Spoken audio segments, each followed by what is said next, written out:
Ladies and gentlemen, my name is Derek, and it's been 2 years, almost 3, I think, since I have last uploaded a video. I last talked about post-concussion syndrome and living with it, and the story of my concussion, all that personal experience stuff. I am here to let you know there's a light at the end of the tunnel, and I have some tips, tricks, and ideas for you to test out that have worked for me, and things that I've done that didn't necessarily help that I'm going to tell you, and hopefully it can be of value to you. So thank you for tuning in, and I'm your host, Derek. Let's get to this. So I have been able to function as I would say halfway normal. What's normal, by the way? Anyway, I've been able to function pretty well. I went to a fire academy. I was able to hold a pretty physical job working at Discount Tire. I am able to work out. For other reasons, I haven't necessarily been on that wagon lately, so I'm not where I want to be physically, but I am able to go running, I'm able to go work out, I'm able to go play racquetball or handball, and it doesn't necessarily kill me. Now, I will be honest, I still get headaches from time to time, okay? Just almost out of nowhere, and then also there are triggers. Things like working out in the direct sunlight, whether I'm, like the job that I'm working, or if I'm actually out, and I don't have enough water, that tends to trigger a good headache for me. I notice that sometimes too, stress seems to be a pretty decent trigger. Now, it depends on the situation because, like I said, I went through fire academy, so that can be a little stressful, but I managed to get through it without too many headaches. I did get a couple of really big ones. In fact, I ended up going to the emergency room once, and I missed a day of class because of it. But so yeah, it's been like a roller coaster, man. That's really all I can say. Now let me tell you things that have helped me in this process. Number one has been taking ibuprofen or Tylenol, but ibuprofen, really, like over the counter, anything that you can get in Walmart or Walgreens, your local pharmacy. I've been taking I take maybe 2 to 4 pills, which is roughly 1,000 milligrams if you take 4 pills, 200 milligram pills. Just really when I have a bad headache, that's when I take that much. So it's really at your discretion. I wouldn't recommend taking it every single day because you can and you will mess up your liver if you take too much, and especially don't take more than what's recommended in the allotted amount of time. Don't go and take 4 and then 3 hours later take another 4 because your head's hurting. Don't do that. Don't do that. Now, another thing that has helped me out, I'm going to take off this jacket because it's a little warm right now. It's Arizona, man. It's almost Christmas time and I'm over here sweating. What's going on?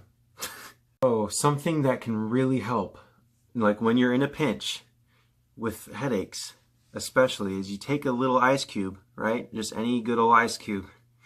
And take that and rub it right here in the back, I don't know if you can see that on the camera, but right here in the middle of your head, down at the base of your skull, okay?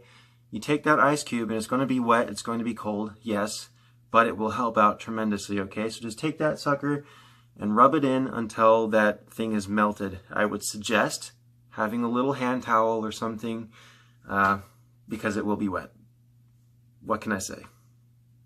This next one is going to be a little bit different, and it's a touchy subject, at least for me, because, well, that subject, my friends, is caffeine. I myself am a soda fiend, okay? I have family and friends that can attest to this. Dr. Pepper is my lifeblood. I'm trying to swear off of it now, but throughout my years of having to live with this post-concussion syndrome and recovering from, I've noticed that drinking like a Coke or Dr. Pepper, whatever, that caffeine can help for a little bit, like in the short term. Whenever I'm having a headache, sometimes that has helped, actually, believe it or not. But then, a little later on, I noticed that it starts to come back a little bit, and then it's like this destructive loop. It's almost like a 5 5 to 10 minute fix, right? And then later down the road, you need it again. So if you're in a pinch, caffeine can help, but don't take my word for it. Don't take this as gospel. This right now is kind of like bro science, I guess. But seriously, it's a wild ride, man. By the way, I'm not wearing any pants, so all right. Now that I have your attention, a really nice way to get your headaches to mitigate those headaches. This might sound a little counterintuitive if you're experiencing this level of migraines that you've come to this video, but going on a walk, believe it or not, will help.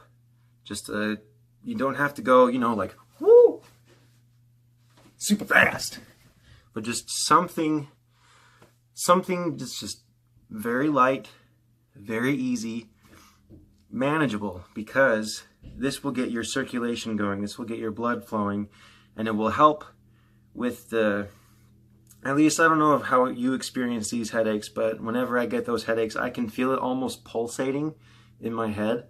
So it helped me. That's all I know. What? Oh, right, I was doing a video. That, my friends, is another thing that will help you out, is getting sleep, okay? Now, you don't want to get, like for me, it was easy to go and say, all right, you know what, I'm going to sleep 12 hours and I'm going to feel better. Wrong. At least for me, whenever I went to go sleep that long, I would wake up with a headache. Even if I didn't go to bed with that big of a headache, I would wake up with a pretty decent headache. So I would recommend not sleeping too much. I mean, yeah, 8 to 9 hours of sleep at like a night, if you can't do that. Try and take naps during the day. Little power naps. That's something that helps me out too, or helped me out, I should say. Just take little power naps. Just 30, 45 minutes, you're set. This is going to be a little personal plug here, but getting yourself into something that can be a hobby for you is, I mean, it's not necessarily related to, fixing what's up here physically, but mentally can actually really help you out. If there's anything that I've learned, is that your abstract thought process in your healing especially is actually kind of powerful. I would recommend getting a good hobby, whether that's reading books, going into the gym to work out. For me, I picked up card magic, an old skill that I have that I still use to this day.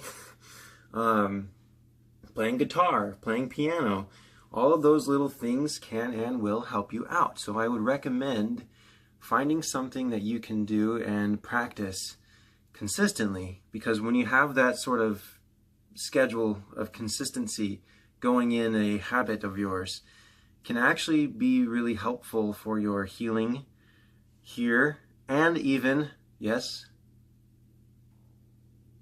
here.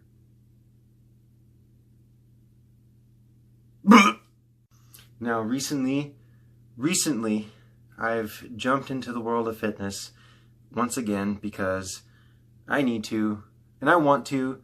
Who doesn't want that? Ooh, yeah, feeling good, right? If you want to follow the journey, you can follow it at Derreck's Fitness. I'll link it in the Instagram. Let me try that again. I'll link it in the Instagram.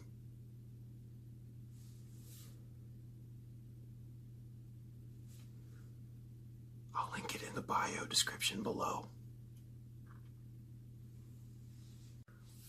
Man, my hair is looking like crusty mess. I'm Derreck.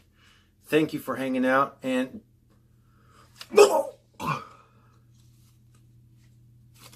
see you next time.